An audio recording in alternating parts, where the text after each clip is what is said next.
Profesor, compañeros, buenas tardes. En esta oportunidad me ha tocado exponer sobre protocolo UDP, protocolos TCP.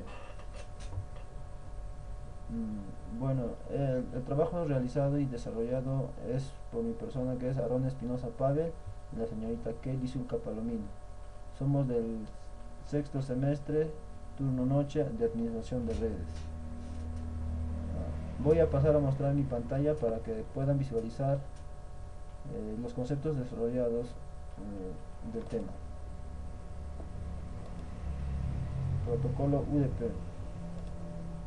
UDP en inglés nos quiere decir User Datagram Protocol. UDP nos proporciona un mecanismo para distinguir múltiples aplicaciones, fuente o destino en un mismo host. Ya, como podemos apreciar en la imagen, UDP parte de una IP, lo toma a la IP como punto base para que pueda enviar sus mensajes. Puede enviar al mismo tiempo al puerto 1, puerto 2, al puerto 3, también a la aplicación 1, 2, 3, sin tener ningún tipo de problemas. Las características principales o fundamentales del UDP es: los mensajes UDP se envían a través de IPs. Como ya les había comentado que el protocolo UDP utiliza como punto base a la IP, por el cual envía sus mensajes sin ningún tipo de problemas. Proporciona un servicio de datagramas de usuario, es decir, nos proporciona datagramas a los usuarios que podemos utilizar diversos tipos de IPs para llegar a un mismo fin, que es enviar, recepcionar sus mensajes. No incluye mecanismo de control y recuperación ante errores, tampoco proporciona control de flujo ni entrega ordenada. Como les decía, que los mensajes o documentos que recibe el protocolo UDP no lo hace de manera ordenada, sino que puede llegar dependiendo al tiempo que mande el mensaje, ¿no? Puede ser el primero, puede llegar a veces primero o último, o el último puede llegar primero, o el primero último, dependiendo. En realidad UDP ofrece el mismo servicio de entrega de mensajes que IP, añadiendo el mecanismo de puertos. Ya. En esto nos quiere decir que UDP ofrece el mismo servicio de entrega de mensajes, solamente que añade el mecanismo de puertos. Las aplicaciones que lo usan son responsables de control de errores y secuencias. Hay aplicativos que utilizan que son responsables del control de errores, y eso UDP ya lo tiene. No, o sea, no se hace responsable de si llega primero o si llega último el mensaje. Ya está consecuentemente establecido de esa manera. El formato de un mensaje UDP. Los mensajes UDP se dividen en dos partes: cabecera y campo de datos. El puerto de origen es opcional. Si se utiliza, indica el puerto en el que deben enviarse las respuestas. La longitud incluye todo el mensaje. Quiere decir que la longitud es el volumen del mensaje, el tamaño, cuánto pesa, cuánto byte pesa, cuántos megas pesa. Dependiendo de eso, el UDP lo envía, ¿no? El checksum es opcional. Cuando no se emplea, se pone a cero. Eso sería todo en las características del formato, no, del protocolo UDP. Vamos a pasar al protocolo TCP. TCP es un protocolo de transporte orientado a la conexión, enormemente extendida en Internet. Las aplicaciones de red más populares son el FTP, el Telnet, el acceso a la web. Lo utilizan en sus comunicaciones. Funciones. La función principal del nivel de transporte dentro de la arquitectura de protocolos TCP es la de permitir la comunicación extremo a extremo entre dos aplicaciones de forma económica y fiable. Acá nos quiere decir que la función principal del TCP es de transportar dentro de su misma arquitectura de protocolos. Permite la comunicación de extremo a extremo, o sea, de usuario a... no, de emisor a receptor, podríamos decir, ¿no? Eh, Cuando tú mandas un mensaje llega sin ningún tipo de problema al receptor, y también se puede dar en caso paralelo. Eh, la unidad básica de transferencia se denomina segmento. El tamaño máximo es el denominado MSS, Maximum Segment Size, expresado en octetos. Como veremos más adelante, se negociará por los extremos de la comunicación en la estableciendo de la misma. Características del TCP. Es un protocolo que proporciona un servicio de transporte de datos que ofrece el nivel superior. Eh, es de es, fia, es fiabilidad, nos quiere decir que es de confianza, seguro. Control de flujo, tiene un amplio control sobre el transporte del mensaje, sobre el reenvío o sobre el envío o el reenvío. Orientación a conexión, siempre que está conectado llega sin ningún tipo de problemas. Multiplexión, orientación a flujo de octetos. Transferencia con almacenamiento. Transferencia con almacenamiento nos quiere decir que el mensaje ni bien llega, ya se almacena en un determinado una determinada carpeta o sitio que tenga la máquina del receptor. Cabecera. El segmento TCP está compuesto por los datos enviados desde la capa de aplicación, la cabecera, añadida por el protocolo de transporte. El segmento TCP es luego encapsulado en un datagrama IP para ser enviado por la capa de la red. El formato de cabecera TCP se detalla a continuación. Como podemos ver en la imagen, ahí está detallado el formato de la cabecera, ¿no?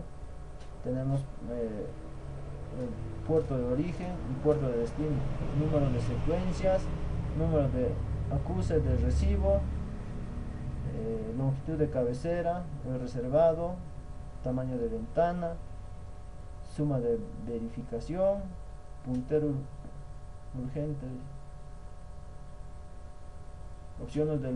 opciones, y la longitud de cabecera es mayor a 5, relleno al final con o 0 bytes si es necesario.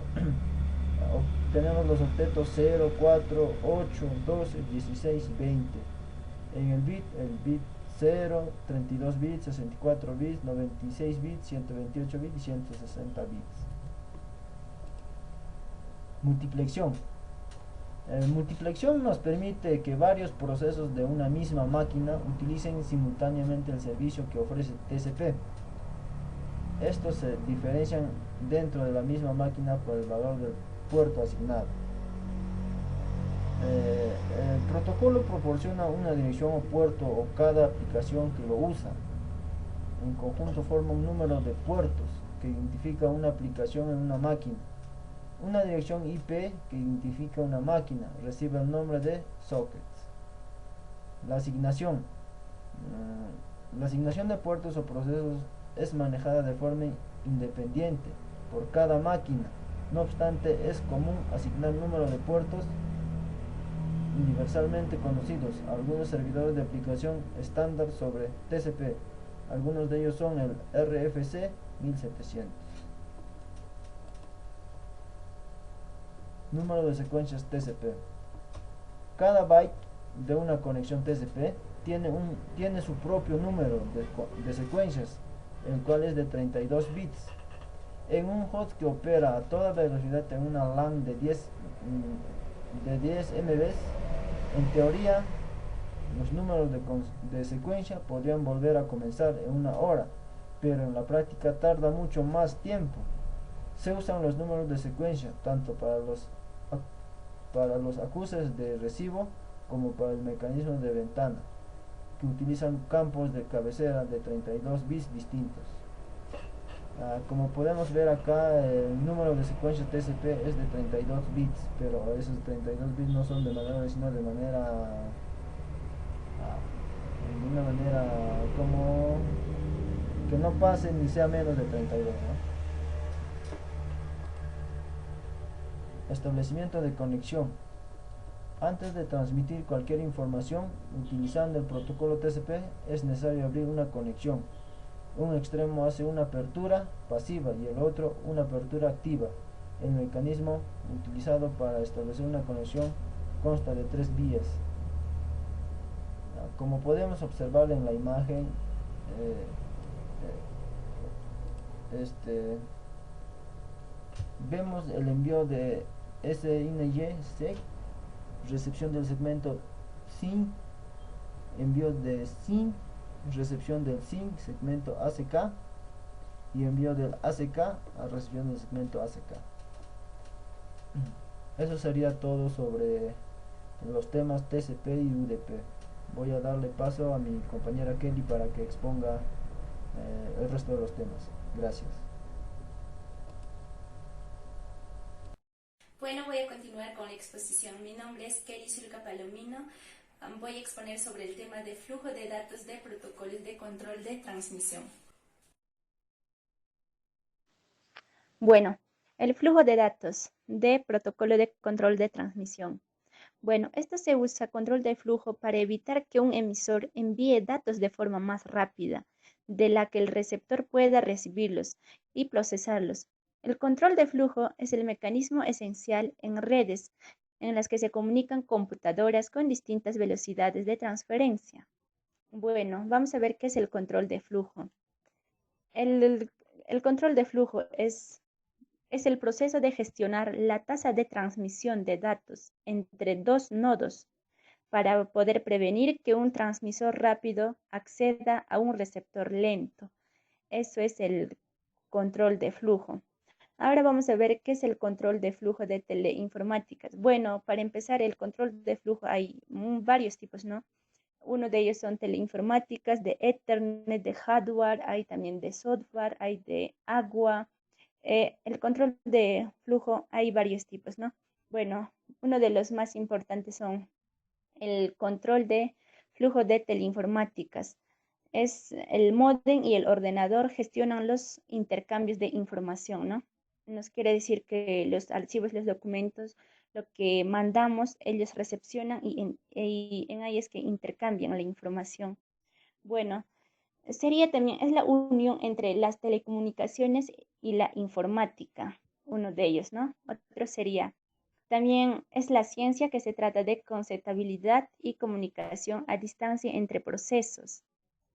También puede ser que se extiende como proceso a un conjunto de instrucciones que se adjuntan entre una computadora. Bueno, todo eso serían de teleinformáticas. Bueno, de control de flujo de Ethernet. Bueno, es una red donde que los equipos pueden hacer envíos de paquetes de modo simulatorio, ¿no? Se presentan bueno, se presentan conclusiones que generan retardos en la entrega de estos paquetes. Y en una de las cosas de la pérdida, para poder evitar esto, se utiliza el mecanismo de SMA en el caso de Ethernet. Bueno, es la red LAN, ¿no? Bueno, también el control de flujo de hardware. Eso ya también es, depende del módem, ¿no? Para controlar el flujo de datos se utiliza una técnica fuera de la banda, es decir, la señal de control tiene una línea especial fuera del canal de datos. Ya todo eso es de hardware. Aquí vamos a hablar sobre flujo de datos y también de la red NAT. Bueno, aquí la mejora del rendimiento del protocolo, ¿no? Del protocolo de control de transmisión. Esto decía también, es el sistema de Bakut. Está situado en un sitio remoto localizado a una distancia considerado el sistema solo utilizará un pequeño porcentaje de ancho de banda Del mismo modo, cuando las cámaras de seguridad transfieren videos grabados a remotas, utilizan las conexiones, ¿no? En perfectas condiciones. Aquí ya también vamos a ver el control de congestión de datos, ¿no? Para poder lograr adecuar la transmisión, dependiendo del nivel de congestión, el de TCP introduce otra ventana. Se trata de la ventana de congestión con la cual pretende regular la cantidad de paquetes enviados, ¿no? Cuando mandamos nuestros archivos, paquetes, todo eso cuando enviamos, eh, ellos recepcionan, ¿no? Y bueno, aquí vamos a pasar a la red NAT. Bueno, la red NAT, ya también, esto red es un paquete que está enturrado a través de un dispositivo. Es capaz de hacer la dirección de IP, origen en el paquete de la red privada interna, no enrutable, ¿no? Podría ser una traducida a una dirección IP externa y enrutable. Bueno, eso es lo que nos dice. También la traducción de direcciones de la red, también llamado es el enmascaramiento de la IP y NAT. Aquí vamos a ver cómo funciona el NAT. Bueno, los funcionamientos de la NAT y las características. Es hacer que las redes utilicen un rango de direcciones especiales, IPs privadas y también como IPs públicas, ¿no? Y se conecten a Internet usando una única IP de dirección pública y también privada, ¿no? Y serían las características. También encontramos tres tipos de NAT, ¿no? Bueno, pero uno de los principales es la NAT estática. Está diseñado para permitir asociación uno a uno de las direcciones local y global.